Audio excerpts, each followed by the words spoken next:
बड़ी कॉम्प्रिहेंसिवली जो है वो ब्रीफ किया गया पार्टिसिपेंट्स को। जो सूरत हाल जो है वो टीटीपी के हवाले से या अफ़गानिस्तान के साथ जो इस वक्त सूरत हाल है बॉर्डर के ऊपर, तो उसके मुताबिक जो है वो सारी जो है वो डिस्कशन हुई है। उसके ऊपर एक जो है वो तफसीली या डिटेल्ड जो है वो एक प्रेस रिलीज जो है वो अभी जो है वो जारी की जाएगी। तो उसमें जो है वो ब्रीफिंग के अलावा जो है जो पार्टिसिपेंट्स हैं उन्होंने अपने अपने जो है वो मशवरों से जो है वो वहाँ पे उन्होंने बात की है। तो इसमें एक तो ये है कि आज इस पार्लिमानी कमेटी में ये फ़ैसला किया गया है कि इस तरह की ब्रीफिंग और इस तरह का जो ऑन बोर्ड लेना है वो पार्लियामेंट को भी जो है वो इजलास बुलाया जाएगा इन कैमरा, और उसमें कायदेवान प्राइम मिनिस्टर जो है वो हाउस को जो है वो ऑन बोर्ड लेंगे, और इस ब्रीफिंग से जो है वो तमाम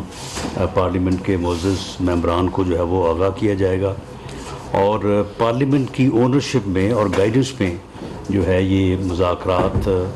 जो हो रहे हैं उसको जो है वो आगे बढ़ाया जाएगा। और एक बुनियादी तौर पे ये असूल तय किया गया है कि ये मुज़ाकरात जो हैं ये अंडर द कॉन्स्टिट्यूशन होंगे। ये एक बेसिक प्रिंसिपल है कि ये अंडर द कॉन्स्टिट्यूशन होंगे, और अमन जो है उसे under the law under the constitution जो है उसको जो है वो हासिल किया जाएगा। तो इस बारे में जो प्रेस रिलीज़ है वो अभी थोड़ी देर में जो है वो जारी हो जाएगा। दूसरा जिस मामले पे मैं बात करनी चाहता हूँ कि पिछले 2-3 दिन से इमरान खान साहब जो हैं वो काफ़ी जो है वो गुफ्तगू फरमा रहे हैं नैब में जो रिफॉर्म्स हुई हैं, तो उसके मतलब आज भी उन्होंने जो है वो बात की है। और आज जो उन्होंने बात की है वो इस बात के ऊपर ज़ोर दे रहे हैं कि जी वो खुर्रम दस्तगीर साहब का बयान आ गया है, तो उस बयान से तो अब ये साबित हो गया है कि ये मुझे इसलिए हटाना चाहते थे कि अगर ये मुझे ना हटाते तो मैं इनको जो है वो इनको जेलों में भेज देता, या मैं इनको जो है वो इनके केसेस में जो है वो सज़ाएँ हो जाती। तो इन्होंने मुझे महंगाई की वजह से तो नहीं हटाया, इन्होंने तो मुझे इस वजह से हटाया। तो इस बेशर्म से पूछा जाना चाहिए कि वो तुम्हारा वो किधर गया, वो जो है वो अमरीकी साजिश का जो बयानिया था वो किधर गया। अब अगर तुम ये कह रहे हो कि मैंने न्यूट्रल से कहा था कि मुझे ना हटाया जाए, और उन्होंने मुझे ये कहा था कि हम किसी सूरत भी जो है वो मियाँ शहबाज शरीफ को वज़ीर-ए-आज़म नहीं बनाएंगे क्योंकि उनके ख़िलाफ़ जो है वो 70 केसेस हैं। तो भाई ये फिर इससे पहले जो तुम कौम के साथ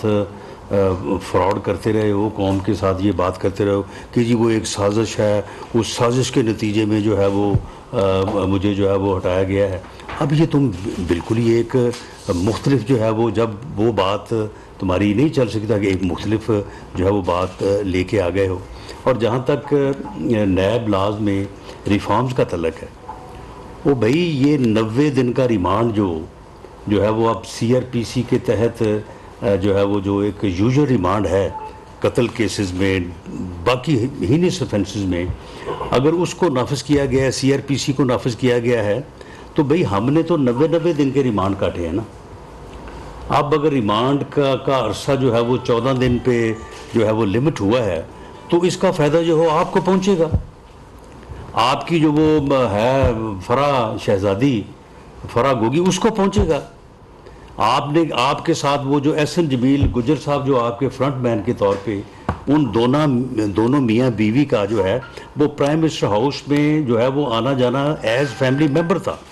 उनका कोई रिकॉर्ड ना आने का ना जाने का, वो इसलिए नहीं था कि उनके मतलब ये कहा गया था कि ये फैमिली के मेंबर हैं, इसलिए इनको वज़ीर-ए-आज़म हाउस में आने या जाने ऐसे जो है वो ना सिर्फ इनको ना रोका जाए, ना इनका जो है वो रिकॉर्ड रखा जाएगा। अब ये बुज़दार साहब को फ़ायदा होगा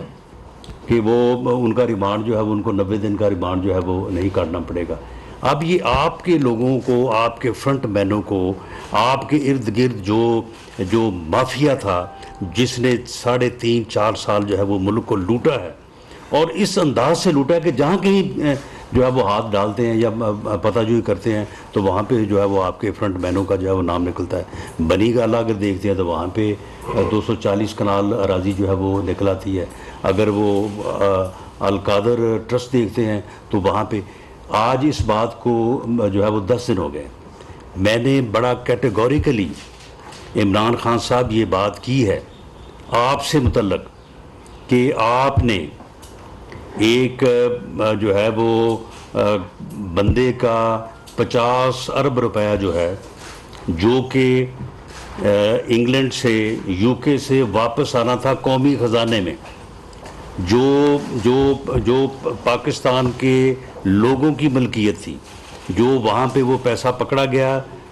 मनी लॉन्ड्रिंग के सिलसिले में या इलीगल चैनल्स के ज़रिए से वहाँ पे गया, वहाँ पे वो पैसा पकड़ा गया और एनसीए के कानून के मुताबिक जो है वो पैसा जो है वो क्योंकि पाकिस्तान से गया इसलिए वो पाकिस्तान की जो है वो प्रॉपर्टी थी, पाकिस्तान का एसेट था, वो पाकिस्तान के जो है वो अकाउंट में, पाकिस्तान के एक्शन में जो है वो आना था। आपने सिर्फ 5 अरब रुपया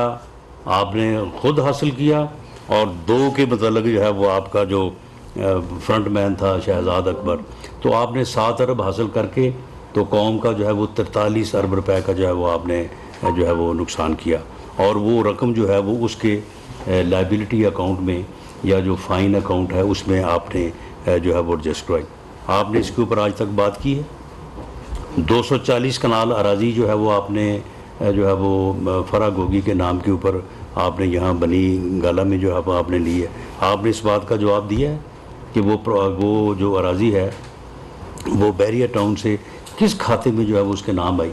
अल कादर जो ट्रस्ट है उसमें आप हैं और आपकी अहलिया मोहतरमा है, उसके अलावा कोई तीसरा बंदा जो है उसका ट्रस्टी नहीं है। और वहाँ पे जो 458 कनाल अराजी जो हासिल की गई है और ये दोनों की मलकियत जो है तकरीबन कोई 5-6 अरब रुपए के बराबर जो है वो बनती है। आपने किस खाते में ये हासिल किए,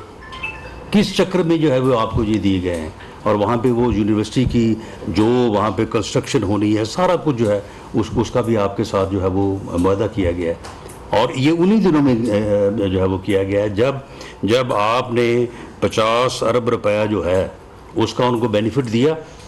तो उसके साथ ही जो है ये सारा जो है ये शुरू हो गया। आपने इस बात का तो पिछले 10 दिन में जो है वो जवाब नहीं दिया। फेडबिक है, फेडबिक में वहाँ पे मालूम हुआ कि जो स्पेशल इकोनॉमिक जोन है वहाँ पे कोई 10 एकड़ का बड़ी उजलत में और बड़ा जो है वो ज़ोर से जो है वो कब्ज़ा लेके दिया गया। कोई मोइज़ जो है वो फूड जो है वो कोई इंटरप्राइजेज़ है, तो वो जब उसका पता किया गया तो उसमें भी जो है वो उसके जो 2 डायरेक्टर हैं वो 1 अरब रुपए का प्रोजेक्ट है। और उस 1 अरब रुपए के प्रोजेक्ट में जब उसको पीछे देखा गया कि भाई यहाँ पे क्या उजलत थी, क्या मामला था, तो उसमें भी जो है वो फ़र्द शहज़ादी का नाम जो है वो निकला है और दूसरा नाम जो है वो बुशरा खान का है। उस मोइज़ इंटरप्राइजेज़ के सिर्फ 2 जो है वो डायरेक्टर हैं। और इसी तरह से यानी पोस्टिंग ट्रांसफ़र में हर जगह पे आपके जो फ्रंट मैन हैं उन्होंने घरों में पैसे गिनने के लिए मशीनें रखी हुई थी, यानी वो चेक के लिए तो पैसे लेते नहीं थे। तो ये हालत थी आपकी। तो मामला ये है कि अगर नैब लाज में कोई रिफॉर्म्स की गई हैं तो वो उनका अगर बेनिफिट होना तो आपको होना है। हमारे लोगों के ख़िलाफ़ तो 90 दिन का रिमांड भी हुआ और उसके बाद जो है वो आपने केसेस भी चलाए। आप मुझे बताएं कि आप ये कह रहे हैं कि नैब लाज को अमेंड करने की वजह से जो है वो अब कोई पकड़ा नहीं जा सकेगा, तो भाई आप नहीं पकड़े जा सके, आपको खुश होना चाहिए। अगर हमारी बात आप करते हैं तो आप बताएं ना कि 3.5-4 सालों में आपने नैब लाज में, उस वक्त तो अमेंडमेंट नहीं थी, उस वक्त तो 90 दिन का रिमांड था, उस वक्त तो सारी वो चीज़ें थी जिनके ऊपर आप इतराज़ कर रहे हैं। तो आप मुझे बताएं कि इसके बावजूद जो है आपने क्या साबित किया आपने, यानी 3.5-4 साल में नैब ला के बावजूद आपने किसके ऊपर कोई केस जो है वो साबित किया। अब आप कह रहे हैं कि मियाँ शहबाज शरीफ साहब के ख़िलाफ़ जो है वो 70 केसेस हैं। वो कौन से हैं 70 केसेस को उनका कुछ जिक्र तो फरमाएं। आप खुद से ही जो है वो 70 की तादाद आपने बना दी है। आपने नैब में उनके ख़िलाफ़ जो है वो केसेस बनाए। उन केसेस में जब उनका मामला जो है वो लाहौर हाई कोर्ट में पहुंचा, जो वहाँ पे 5 जजेस का जो लार्जर बेंच था, उस बेंच में मैं खुद वहाँ पे मौजूद था।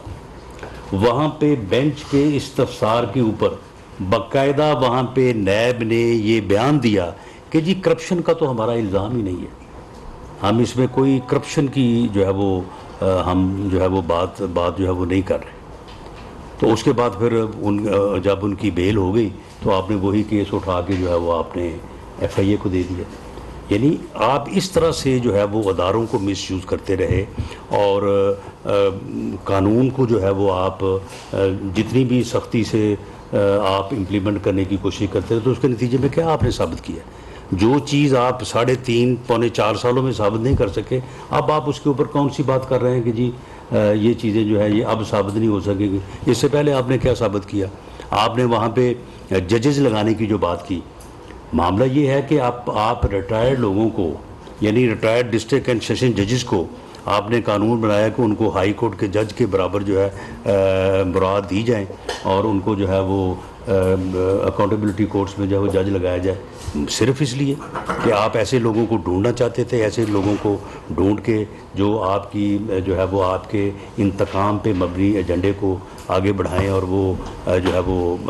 सज़ाएं दें। इस मकसद के लिए आपने लेजिस्लेशन की थी, तो वो ठीक है, वो आप एक इंतकामी कार्रवाई कर रहे थे और उस इंतकामी कार्रवाई को रेजिस्ट करना, अगर हमारे ख़िलाफ़ आपने झूठे केसेस बनाए हैं तो उन झूठे केसेस को जो है वो गलत साबित करना ये हमारा बुनियादी हक है, ये हमारा आइनी और कानूनी हक है। इसके ऊपर आप इतराज़ कर रहे हैं कि जी वो देखें जी वो सज़ा से जो है वो बचना चाहते थे और सज़ा से बचने के लिए उन्होंने जो है वो मेरे ख़िलाफ़ जो है अदम एतमाद तो आपके ख़िलाफ़ किया, आपके जो है वो अलाइज ने, यानी अदम एतमाद का वही वोट। ये बात पेश नज़र रहे कि जो मुतहदा अपोजिशन है जिसमें पीपल्स पार्टी प्लस PMLN और प्लस JUIF, ये तकरीबन 156 वोट बनते हैं कौमी असम्बली में, 84 प्लस 16 प्लस 56, ये राउंड अबाउट। और जो PTI के वोट हैं वो भी इतने ही हैं, वो भी 155 है या 156 है। बाकी जिन वोटों को लेके इमरान खान साहब वज़ीर आज़म बने, सेम उन्हीं वोटों के साथ जो है वो मियाँ शहबाज शरीफ साहब जो है वो प्राइम मिनिस्टर बने। कोई एक वोट का भी उसमें जो है वो फ़र्क नहीं है। ये कहना कि हमने, ये आपके इल्म में है कि हमने कोई PTI के जो ठीक है जो लोग मुनरिफ थे, जो PTI के ख़िलाफ़ थे, उन लोगों के वो लोग भी इनके ख़िलाफ़ खड़े थे, लेकिन क्या वो अब खड़े हुए हैं? राजा रियाज या समी गिलानी या अपना नूर आलम, क्या वो अब उन्होंने इनकी जो है वो मुखालफत शुरू? वो तो पिछले 2 साल से जो है वो इनकी पॉलिसियों के ऊपर तनकीद कर रहे थे। वो पिछले 2 साल से जो है वो गवर्नमेंट के ख़िलाफ़ जो है वो बात कर रहे थे और अब वो हमें कहा करते थे कि जी आप जो है वो अपोजिशन जो है वो कोई स्टेप नहीं ले रही, ये पागल आदमी है, ये मुल्क को तबाह कर रहा है, इसकी ये पॉलिसीज हैं, ये इंतकाम में इस हद तक जा चुका है, हमारे ख़िलाफ़ जो है वो ये कार्रवाइयाँ कर रहे हैं। तो वो लोग तो हमें कहते थे। तो मामला ये है कि ये जो इन्होंने जो है ये नैब लाज के ऊपर जो है जो अमेंडमेंट्स किए, उसके ऊपर जो ये बयानियाँ बनाने की एक नाकाम कोशिश कर रहे हैं, तो मैं इसके ऊपर वाज़े कर दूं कि आप जो नैब का इस वक्त एक्ट पार्लियामेंट से पास हुआ है, उसको आप जो है वो पूरी तरह से उसका आप जायज़ा ले लें। 85% उसमें वो अमेंडमेंट्स हैं जो अमेंडमेंट्स PTI की गवर्नमेंट ने अपने दौर में मुख्तलिफ यानी मरहलों पे जो है वो 3 ऑर्डिनेंसेस में जो है वो लाए थे, ये नाफिज किए थे, और उनमें कारोबारी जो तबका है उसके एतराज़ात थे, ब्यूरोक्रेट्स के एतराज़ात थे, उनकी बाकायदा एसोसिएशंस ने रिकमेंडेशन दी थी, बिजनेसमैन की जो एसोसिएशंस हैं, जो चैम्बर ऑफ कॉमर्स हैं, उनकी जो है वो रिकमेंडेशन थी। उन रिकमेंडेशंस के ऊपर जो है वो इन्होंने जो है वो ऑर्डिनेंसेस लाए थे, उनको हमने जो है वो कैरी किया है। और इसके अलावा जो 3 बड़ी अमेंडमेंट्स हैं जिनके ऊपर इनको एतराज़ है, जो रिमांड है, 90 दिन का रिमांड था, और जो इन्वेस्टिगेशन है वो 90 घंटे भी नहीं होती थी, लोगों को डंप कर देते थे वहाँ पे जाके। और बाज़ केसेस में ख़ास तौर पे जो हाउसिंग सोसाइटी के केसेस होते थे उनमें बाकायदा सौदेबाजी करते थे। ये जो नैब कह रहा था ना कि जी इतने अरब हमने जो है वो रिकवर कर लिया, बताएं किसी सियासतदान से या सियासतदानों से उन्होंने क्या रिकवर किया है, या सियासतदानों के ख़िलाफ़ कौन से उन्होंने केस जो है वो प्रूव किए हैं। मासवा इसके के पॉलिटिकल इंजीनियरिंग की है और पॉलिटिकल विक्टिमाइजेशन की है। ये सारे जो पैसे थे ये हाउसिंग सोसाइटीज़ के थे, और वहाँ पे जो है वो जितना रिकवर किया उससे दुगना जो है वो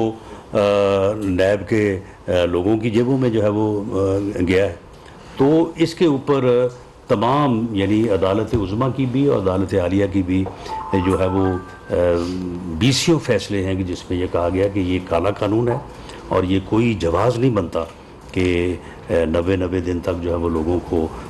रिमांड पे रखा जाए और फिर 90 दिन के बाद भी चालान पेश नहीं किया जाता था। यानी ऐसा भी हुआ, ऐसे केसेस जो हैं मौजूद हैं कि 90 दिन रिमांड, 90 दिन के बाद जब बंदे को जेल भेजा गया, बंदा साल 1.5 साल जेल में रहा, चालान अभी तक जो है वो नैब ने जो है वो पेश नहीं किया। तो क्या अगर हमने इस इलीगैलिटी को और इस जो ब्लैक साइड ऑफ लॉ है इसको अगर हमने करेक्ट किया है तो क्या हमने अपने लिए किया? हम तो ये सारा कुछ जो है वो भुगत चुके हैं, ये रिमांड भी भुगत चुके हैं और चालान के इंतज़ार में जो है वो महीनों सालों जो है वो जेलें भी हमारे लोग जो है वो काट चुके हैं। और ये कोर्ट्स की जो रिकमेंडेशन थी जिसके ऊपर जो है वो CRPC को नाफिज किया, और रिमांड जो है जिस तरह से बाकी दूसरे केसेस में है उसकी रिमांड का अरसा जो है वो 14 दिन है। आप भाई तफ्तीश करें, तफ्तीश करके आप सबूत लाएं, उसके बाद अपना केस प्रूव करें, और उसके बाद अगर आपको ज़रूरत है तो आप जो है वो आदमी को अरेस्ट करें और विदिन 14 डेज जो है न सिर्फ अपनी तफ्तीश को मुकम्मल करें बल्कि चालान भी पेश करें जो है वो कानून का तकाजा है। बाकी जहाँ तक इस बात का तल्लक है कि जी अब नैब को साबित करना पड़ेगा, ये फरमा रहे थे कि जी अब तो ये चीज़ भी नैब को साबित करना पड़ेगी, ये चीज़ भी नैब को। वो भाई नैब अगर एक आदमी को उसकी आज़ादी सल्ब करती है, उसको गिरफ़्तार करती है इस एलिगेशन के साथ कि भी आपने ये जुर्म